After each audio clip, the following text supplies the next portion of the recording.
എല്ലാവർക്കും മഗൂസ് വീഡിയോയിലേക്ക് സ്വാഗതം. അപ്പം ഞാൻ ഇന്നത് ഒരു മുഴുവൻ ചിക്കനുമായിട്ടാണ് വന്നിരിക്കുന്നത്. ഈ മുഴുവൻ ചിക്കനും ഒരു കഥയുണ്ട് ഗായ്സ്.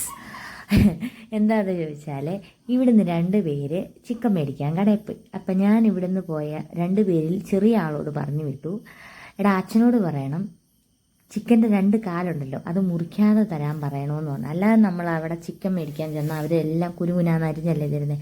അപ്പം ഞാൻ ഇവനോട് പറഞ്ഞു വിട്ട്. ഇവൻ നേരെ എന്നിട്ട് അച്ഛനോട് പറഞ്ഞ് കടയിൽ ചെന്നപ്പോൾ പറഞ്ഞ്, അപ്പായിക്കുട്ട അമ്മ പറഞ്ഞ് ചിക്കൻ മുറിക്കാതെ മേടിച്ചുകൊണ്ട് ചെല്ലണമെന്ന്, മുഴുവനായിട്ടും മേടിച്ചുകൊണ്ട് ചെല്ലണമെന്നാണ് പറഞ്ഞിരിക്കുന്നതെന്ന്. കേട്ട വാതി കേൾക്കാത്ത വാതി ഇവിടുന്ന് പോയ ആൾ എന്നെ ഒന്ന് ഫോൺ പോലും വിളിച്ചു വയ്ക്കാതെ ആ ചിക്കനെ മുഴുവനായിട്ടും കൊണ്ടുവന്നു. അപ്പം നിങ്ങൾ ഓർക്കും, ഒരു ചിക്കൻ മുഴുവനായിട്ടും കൊണ്ടുവന്നാൽ എന്താ വലിയ കുഴപ്പമൊന്നുമില്ല. 2 പിച്ചാത്തിയുണ്ട്, 2 പിച്ചാത്തിക്ക് മൂർച്ചയില്ലാതെ ഞാൻ എങ്ങനെ ഇതിനെ കട്ട് ചെയ്യും? അല്ലെങ്കിൽ എനിക്കൊന്ന് കട്ട് ചെയ്ത് തരണ്ടേ? അതുമില്ല, എന്നെ സഹായിക്കാൻ ഈ വീട്ടിൽ ആരുമില്ല ഗൈസ്. അപ്പം ഞാൻ എന്ത് ചെയ്യും? ഞാൻ ചിക്കനെ 3 ഇതായിട്ടാണ് കട്ട് ചെയ്തെടുത്തത്. അതായത് 3 സംഭവങ്ങൾ ഉണ്ടാക്കാനാണ്. പക്ഷെ ഞാൻ ഇവിടെ ഇന്നുണ്ടാക്കുന്നത് ഒരു നാടൻ ചിക്കൻ കറിയാണ്. എന്നിട്ട് ഞാൻ അതിനെ 3 രീതിയിൽ കട്ട് ചെയ്ത് മാറ്റി വയ്ക്കുന്നുണ്ട്. പിന്നെ ചിക്കനൊക്കെ കട്ട് ചെയ്യുമ്പോൾ ഇതുപോലെ അതിനകത്തെ സംഭവങ്ങളെല്ലാം എടുത്ത് കളയാറുണ്ട് കേട്ടോ. അല്ലെങ്കിൽ ഒരു ഉളുമ്പ് ചുവ വരുന്നത് കൊണ്ട് കടയിൽ നിന്ന് നമ്മൾ കുഞ്ഞുനാന്ന് അരിഞ്ഞു കൊണ്ടുവന്നെന്ന് പറഞ്ഞാലും എല്ലാത്തിൻ്റെയും ഇങ്ങനെ അകത്തുള്ള സംഭവങ്ങളെല്ലാം എടുത്ത് കളയും കേട്ടോ. എന്നിട്ട് നല്ല ഗോതമ്പ് പൊടിയും ഉപ്പും വിനാഗിരിയും കൂടി ഇട്ട് തേച്ച് വരച്ച് നന്നായിട്ട് കഴുകിയൊക്കെയാണ് എടുക്കുന്നത്. കണ്ടോ, ഇതിലും ഭേദം പല്ലാണ്. ഈ പിച്ചാത്തിക്ക് ഒരു തരി മൂർച്ചയില്ല. സത്യം, എനിക്കിനി ഇങ്ങനെ ഒരു അബദ്ധം പറ്റത്തില്ല. ഞാൻ ഒരു വിധത്തിലാണ് ഇതിനെ ഈ ഒരു രീതിയിൽ കട്ട് ചെയ്തൊക്കെ എടുക്കുന്നത് കേട്ടോ. കാണുമ്പോഴത്തേക്കിനും വീഡിയോ സ്പീഡിലിട്ടിരിക്കുന്നതുകൊണ്ട് നിങ്ങൾ ഓർക്കും പെട്ടെന്നായിരിക്കും ഞാൻ വിളിച്ചെടുക്കുന്നത്. അപ്പോൾ ആ ചിക്കനെ ഞാൻ 3ആയിട്ട് തിരിച്ചിട്ടുണ്ട്. ഇത് നമ്മുടെ ഒരു നാടൻ കറി വയ്ക്കാനായിട്ടാണ്. ഉരുളക്കിഴങ്ങൊക്കെ ഇട്ടിട്ടൊരു കറി വയ്ക്കാനും പിന്നെ ബാക്കി കുറച്ച് ഞാൻ വേറെ കാര്യത്തിന് മാറ്റിയിട്ടുണ്ട്. അപ്പോൾ അതേ കഴുകി വൃത്തിയാക്കി എടുത്തിട്ടുണ്ട് കേട്ടോ ചിക്കനെ. അപ്പോൾ ഇതിലേക്ക് നമുക്ക് കുറച്ച് സാധനങ്ങളിട്ട് തിരുമ്മി വയ്ക്കണം. അതായത് ചതച്ച കുരുമുളക്, മുളക് പൊടി, പിന്നെ ഇച്ചിരി മസാല, പിന്നെ മഞ്ഞൾപ്പൊടി. ഇത്രയും സാധനങ്ങൾ കൂട്ടിയിട്ടൊന്ന് ഞാൻ തിരുമ്മി വയ്ക്കാൻ പോവാണ്. ഉപ്പ് കൂട്ടി ഞാൻ തിരുമാറില്ല കേട്ടോ. പണ്ടെൻ്റെ ഉപ്പിട്ട് തിരുമ്മി വെച്ച് കഴിഞ്ഞാൽ ചിക്കൻ ഒരു ഉളുമ്പ് വരുമെന്ന്. അപ്പോൾ ഞാൻ അന്ന് മുതലേ അങ്ങനെ ഇങ്ങനെ തിരുമ്മി വയ്ക്കുമ്പോൾ ഉപ്പിട്ട് തിരുമ്മി വയ്ക്കാറില്ല. അറിയില്ല, ഞങ്ങൾ അങ്ങനെ ചെയ്യാറില്ല കേട്ടോ. ഇനിയിപ്പം അങ്ങനെ ചെയ്യുന്നവരുണ്ടായിരിക്കാം, പക്ഷെ അത് ഇങ്ങനെ. അപ്പോൾ ഇതെല്ലാം കൂടി ഇട്ടിട്ടൊന്ന് തിരുമ്മി വയ്ക്കാൻ പോകണേ. അപ്പോൾ നന്നായിട്ട് തിരുമ്മി വയ്ക്കും, ഇങ്ങനെ തിരുമ്മി വയ്ക്കും കേട്ടോ. അപ്പോൾ നമ്മൾ ചെയ്യുമ്പോൾ ആദ്യമേ നമ്മൾ ചിക്കൻ ഇതുപോലെല്ലാം കഴുകി വൃത്തിയാക്കി ഇതുപോലെ തിരുമ്മി വെച്ചിട്ട് പിന്നെ നമുക്ക് സവോളയൊക്കെ അരിയണമെങ്കിലും ഒക്കെ അങ്ങനെ നമ്മൾ ഒറ്റയ്ക്കൊക്കെ ഉള്ളപ്പോൾ, അല്ല വേറെ ഒരാൾ സഹായിക്കാനുണ്ടെങ്കിലല്ല. അപ്പം അങ്ങനെയുള്ളപ്പോഴത്തേനും നമുക്കിത് ഇതുപോലെ തിരുമ്മിയപ്പോൾ വെച്ചിട്ട് മറ്റു കാര്യങ്ങൾ ചെയ്യാൻ പോയാൽ ഇതിൽ മസാലയെല്ലാം പിടിച്ചിരിക്കും. എന്നിട്ട് പിന്നെ നമുക്ക് പതുക്കെ ചെയ്താൽ മതിയല്ലോ. അപ്പം അങ്ങനെ കേട്ടോ. അപ്പം ഇങ്ങനെ വയ്ക്കാം. അപ്പോൾ കുറച്ച് നേരം കഴിഞ്ഞിട്ട് നമുക്ക് നോക്കാം. അപ്പം നമ്മൾ ഉരുളക്കിഴങ്ങ് ഇട്ടിട്ട് ആ ചിക്കൻ കറി വയ്ക്കാൻ പോകണം കേട്ടോ. നല്ല ടേസ്റ്റാണ് ഇതെങ്ങനെ വെച്ച് കഴിക്കുമ്പോൾ. ഒരു നാടൻ കറികളൊക്കെ ഇഷ്ടപ്പെടുന്നവർക്കൊക്കെ നന്നായിട്ട് ഇഷ്ടപ്പെടും കേട്ടോ. ഉരുളക്കിഴങ്ങ് ഇഷ്ടപ്പെടുന്നവർക്കും ഒക്കെ ഇഷ്ടപ്പെടും.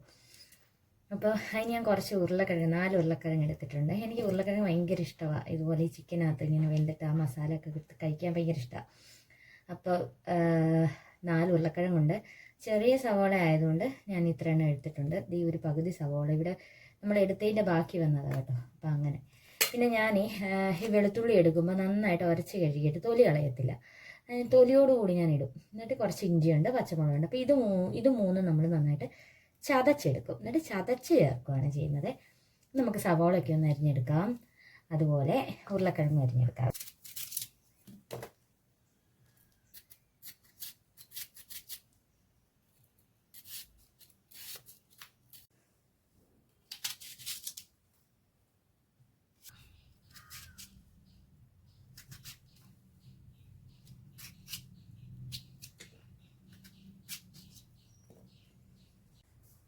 അങ്ങനെ ഇഞ്ചിയും വെളുത്തുള്ളിയും പച്ചമുളകും കൂടെ നന്നായിട്ട് ചതച്ചെടുത്തിട്ടുണ്ട്. ഉരുളക്കിഴങ്ങും അരിഞ്ഞിട്ടുണ്ട്, സവോള അരിഞ്ഞിട്ടുണ്ട്. ഇനിയിപ്പോൾ നമുക്ക് ഇത് ഉണ്ടാക്കാനായിട്ട് തുടങ്ങാം കേട്ടോ, ചിക്കൻ കറി. പിന്നെ ഒരു പ്രത്യേകതയും കൂടി ഉണ്ട് കേട്ടോ. ഇന്ന് ഉണ്ടാക്കുന്നത് അടുപ്പിലാണ്. നന്നായിട്ട് വയ്ക്കണം.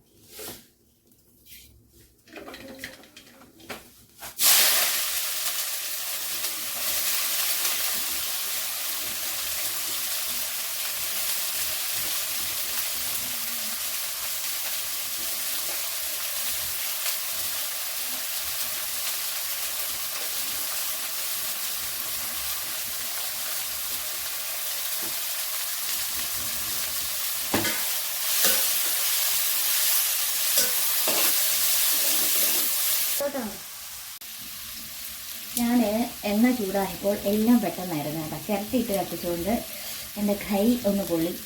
അപ്പോൾ പെട്ടെന്ന് തന്നെ ഞാൻ എണ്ണ ഒഴിച്ചു, കടുകും പൊട്ടിച്ച് സവാള ഇട്ടൊന്ന് വഴറ്റി കേട്ടോ. അപ്പോൾ ഈ സവാളക്കകത്തോട്ട് നമ്മൾ ചതച്ച് വെച്ചിരിക്കുന്ന ഇഞ്ചി, പച്ചമുളക്, വെളുത്തുള്ളി കേട്ടോ, അതും ഇട്ട് കൊടുക്കുകയാണേ. എന്നിട്ട് നമുക്ക് നന്നായിട്ട്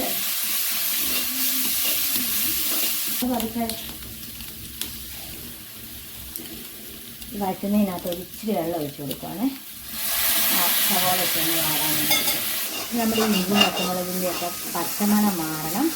സവാള, ഇഞ്ചി, വെളുത്തുള്ളി എല്ലാം നന്നായിട്ട് വഴന്ന് വന്നിട്ടുണ്ട് കേട്ടോ. ഞാൻ ഇടയ്ക്കിടയ്ക്ക് ഇതുപോലെ ഇച്ചിരി വെള്ളം ഒഴിച്ച് കൊടുക്കും. എന്തിനാണെന്ന് വെച്ചാൽ നമ്മുടെ സവാള പെട്ടെന്ന് വാടി കിട്ടാൻ വേണ്ടി. ഇഞ്ചി, വെളുത്തുള്ളിയും സവാളയൊക്കെ ഇതുപോലെ വാടി വന്നിട്ടുണ്ട്. സവാള ഉപ്പിട്ടാൽ വാടും, പക്ഷേ ഉപ്പിട്ട് കൊടുക്കും. പിന്നെ അതുപോലെ തന്നെ ഞാൻ ഇടയ്ക്കിടയ്ക്ക് ഇതുപോലെ ഇച്ചിരി വെള്ളം ഇങ്ങനെ കൊടുക്കും, ചേർത്ത് കൊടുക്കും. സവാള എല്ലാം നന്നായിട്ട് വഴന്ന് കിട്ടും. അപ്പോൾ നമുക്ക് നല്ലതായിട്ട് പെട്ടെന്ന് വഴന്ന് കിട്ടും. അപ്പോൾ അതുകൊണ്ട് ഞാൻ അങ്ങനെ ചെയ്യാറുണ്ട്. അപ്പോൾ നമുക്ക് ഒന്നും കൂടെ ഒന്ന് വഴറ്റിയെടുക്കാം. പിന്നെ ഇതിനകത്ത് തക്കാളിക്ക ചേർക്കുകയാണെങ്കിൽ കുറച്ചും കൂടെ നല്ലതാണ്. എൻ്റെ തക്കാളിക്ക ഇല്ല, അതുകൊണ്ട് ഞാൻ എടുത്തിട്ടില്ലേ. പിന്നെ നമുക്ക് കുറച്ച് പൊടികൾ ചേർത്ത് കൊടുക്കാം. കുറച്ച് മഞ്ഞൾപ്പൊടി അവനവൻ്റെ കൈക്ക് അളവിനനുസരിച്ചിട്ട് വേണം കേട്ടോ. എനിക്ക് കൃത്യമായ ഒരു കണക്കില്ല. നമ്മൾ എന്തെങ്കിലും പൊടിയൊക്കെ ഇടുമ്പോൾ നമ്മുടെ മനസ്സ് തന്നെ പറയും ഇത്രയും മതി എന്ന് പറയും. അതാണ് നമ്മുടെ കണക്ക്. അപ്പോൾ കുറച്ച് മുളക് പൊടി ഇട്ട് കൊടുക്കുന്നുണ്ട്. എരി ഇല്ലാത്ത മുളക് പൊടി ആയതുകൊണ്ട് കുറച്ച് അത് ഇട്ട് കൊടുത്തു. എരിവിനനുസരിച്ച് മുളക് പൊടി ഇട്ട് കൊടുക്കാം. ഇത് നമുക്കിത് നോക്കാം. നമുക്ക് ഇതിനകത്തോട്ട് മല്ലിപ്പൊടി ഇട്ട് കൊടുക്കാം. മല്ലിപ്പൊടി ഒരു ഇച്ചിരി ഏറെ ഇട്ട് കൊടുക്കണം. ഏറെ ഇട്ട് കൊടുത്തിട്ടുണ്ട്. നമുക്ക് ആ മണമൊക്കെ മാറിയില്ലോ മല്ലിയുടെ മുളകിൻ്റെ. അത് കഴിഞ്ഞ് നമുക്ക് മസാലപ്പൊടി ചേർത്ത് കൊടുക്കാം കേട്ടോ. ഇപ്പോൾ ഇവിടെ ഒക്കെ ഇതുപോലെ 10 രൂപയുടെ പാക്കറ്റ് കിട്ടുന്നു ചിക്കൻ മസാലപ്പൊടി. അതങ്ങോട്ട് മുഴുവൻ ചേർത്ത് കൊടുക്കാം. ഇത് നന്നായിട്ട് ഒന്നുകൂടെ ഒന്ന് വെക്കാം. ഇവിടെ ഓടിപ്പോയി വെള്ളം എടുത്തുകൊണ്ട് വേടാ, ഓടിപ്പോയി വെള്ളം എടുത്തുകൊണ്ട് വേണം. അതൊക്കെ നമ്മൾ സൈഡിൽ തന്നെ വെക്കേണ്ടതാണെങ്കിലും മറന്നു പറയാം. ഇനി നമുക്ക് മസാലയ്ക്കകത്തോട്ട് ഇച്ചിരി വെള്ളം ഒഴിച്ച് കൊടുക്കാം. നമ്മൾ ഈ ചിക്കൻ കറിക്ക് ഇച്ചിരി ഗ്രേവി വേണം കേട്ടോ, എന്നാലുള്ള ആ ഒരു ടേസ്റ്റ് വരത്തില്ല. ഉരുളക്കിഴങ്ങിനൊക്കെ ആ ഒരു ടേസ്റ്റ് പറഞ്ഞറിയിക്കാൻ വയ്യ, പറയുമ്പോൾ തന്നെ വായിന്ന് പറയുക. അപ്പോൾ ഇച്ചിരി വെള്ളം നമുക്ക് ഇച്ചിരി കൂടെ ഒഴിച്ച് കൊടുക്കാം. കുറച്ച് ഗ്രേവി വേണം ഇതിന്. പിന്നെ ചിക്കനകത്തുനിന്ന് നന്നായിട്ട് ഇറങ്ങും കേട്ടോ വെള്ളം. ഇതൊന്ന് തിളക്കട്ടെ. തവിയെല്ലാം പറ്റിയിരിക്കുക. അപ്പോൾ അതെല്ലാം കൂടെ കിടക്കിടക്കിടാറൊന്ന് ഇളക്കി കൊടുക്കാം. മുളകൊക്കെ പുരട്ടി വെച്ച് ചിക്കൻ ഉണ്ട്, അത് ചേർത്ത് കൊടുക്കാവേ. ഈ ചിക്കനകത്തൊന്നും വെള്ളം ഇറങ്ങും കേട്ടോ. അടുപ്പിലല്ലേ വെച്ചേക്കുന്നത്, അപ്പോൾ ഇച്ചിരി വെള്ളം ഒഴിച്ച് കൊടുക്കണം. അല്ല തന്നെയല്ല, നമുക്ക് ഇതിന് ഇച്ചിരി ഒരു ഗ്രേവി വേണം ചോറിനകത്ത്. ഇത് മാത്രമേ ഇന്ന് ഞാൻ വെക്കുന്നുള്ളൂ, ഞാൻ വേറെ ഒരു കറിയൊന്നും വെക്കുന്നില്ല. ഇത് മാത്രം മതി ചോറ് കഴിക്കാനാണ്.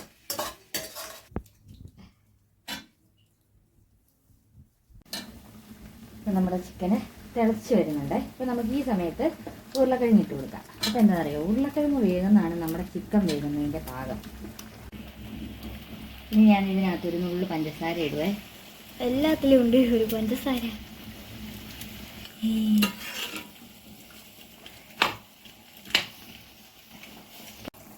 കുറച്ച് നേരം അടച്ച് വയ്ക്കാവേ. നന്നായിട്ട് തിളച്ച് പോകുന്നു നമ്മുടെ കറിയെ. നമുക്കിത് വെന്തോന്നറിയുന്നത് എങ്ങനെയാണെന്ന് വെച്ചാൽ നമുക്കൊരു ഉരുളക്കിഴങ്ങ് കിടക്കുന്നതെന്ന് നോക്കാം. ഒരു ഇച്ചിരിയും കൂടെ വേഗമാകാനുണ്ടെന്നാണ് എനിക്ക് തോന്നുന്നത്. ഉരുളക്കിഴങ്ങിൻ്റെ വേവ് പോലെയാണ് നമ്മുടെ ചിക്കൻ്റെ വേവ് കേട്ടോ. ഇതുണ്ട് ഈ ഉരുളക്കിഴങ്ങ് എടുക്കുന്നത്. ഇതുണ്ട് ഇച്ചിരിയും കൂടെ വേകാനുണ്ട്, ഒരു തരിയും കൂടെ വേകാനുണ്ട്. ഉരുളക്കിഴങ്ങ് വേണ്ടാൽ നമ്മുടെ ചിക്കൻ കറിയുമുണ്ട്. കുറച്ച് നേരം കൂടെ കഴിഞ്ഞിട്ട് നമുക്ക് നോക്കുമ്പോൾ നമ്മുടെ ചിക്കൻ കറി അതിങ്ങനെ ഇരുന്ന് തിളയ്ക്കുന്നുണ്ട് കേട്ടോ. അപ്പോൾ നമ്മൾ ഈ കനലിൽ ഇട്ടേക്കും. ഇനി ആ കനലിൽ കിടന്ന് അതങ്ങൾ എന്താ വെച്ചാൽ, അപ്പോൾ ഇത് അടച്ച് വെച്ചിട്ട് കുറച്ച് കഴിഞ്ഞിട്ട് നോക്കാവേ. അപ്പോഴത്തേക്കിനും വെന്ത് സെറ്റായിട്ടിരിക്കും. നമ്മുടെ ചിക്കൻ കറി റെഡി ആയിട്ടുണ്ട് കേട്ടോ. അതിന് നമുക്ക് അവസാനത്തെ ഇതായിട്ട് ഇതിലേക്ക് കുറച്ച് വെളിച്ചെണ്ണ ഒഴിച്ച് കൊടുക്കുക. വെളിച്ചെണ്ണ ഒഴിച്ച് കൊടുത്തു. ഇനി അതുപോലെ കുറച്ച് അരിഞ്ഞ് വെച്ചിരിക്കുന്ന നമ്മുടെ മല്ലിയില ഉണ്ടല്ലോ, അതുകൂടെ തൂവി കൊടുക്കാം. പിന്നെ ഇതിനകത്ത് മെയിനായിട്ട് 2 സംഭവങ്ങളില്ല. ഒന്ന് തക്കാളിക്കായും ഒന്ന് കറിവേപ്പിലയും. കറിവേപ്പിലയുടെ നല്ല കുറവ് എന്താണേലും ഇതിൽ കാണും കേട്ടോ. പക്ഷെ നമ്മുടെ കറി സെറ്റായിട്ടുണ്ട് കേട്ടോ. അപ്പോൾ ഇത്രയേ ഉള്ളൂ. അങ്ങനെ നമ്മൾ ഉരുളക്കിഴങ്ങ് ഇട്ട ചിക്കൻ കറി റെഡിയായി. വേറൊരു സംഭവം കൂടി ഇടാൻ മറന്നിട്ടുണ്ട്. അയ്യോ എൻ്റെ കൈ പൊളിയണേ. ആ സാധനം എൻ്റെ കയ്യിലിരിക്കുകയാണ്. അതുകൂടെ ചേർത്ത് കൊടുക്കണം കേട്ടോ, മറന്നുപോയി. കുറച്ച് കുരുമുളക് പൊടിയും കൂടി ഇട്ട് കൊടുക്കണേ. ഇത് ശരിക്കും പറഞ്ഞാൽ കറി തിളച്ച് കുറച്ചാവുമല്ലോ, അന്നേരത്തേക്കും ഇട്ട് കൊടുക്കണ്ടായിരുന്നു. സാരമില്ല, ഇപ്പം ഇട്ട് കൊടുത്താൽ സാരമൊന്നുമില്ല കേട്ടോ. തിളപ്പിക്കണം കേട്ടോ, അല്ലെങ്കിൽ കുരുമുളകിൻ്റെ കുത്തൽ വരും.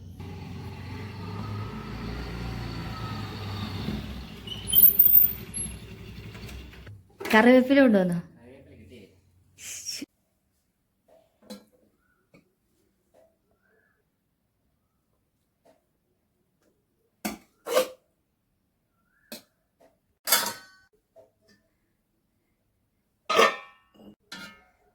നമ്മുടെ ചിക്കൻ കറി, ഉരുളക്കിഴങ്ങിട്ട ചിക്കൻ കറി റെഡി ആയിട്ടുണ്ട്. ഇത് കൈ ഇങ്ങനെ വറക്കുന്നു, കട കട കട കടാന്ന്.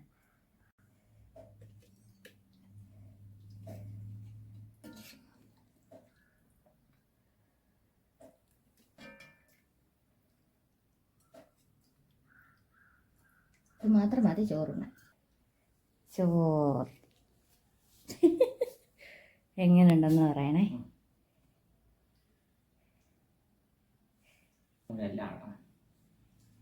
എല്ലോ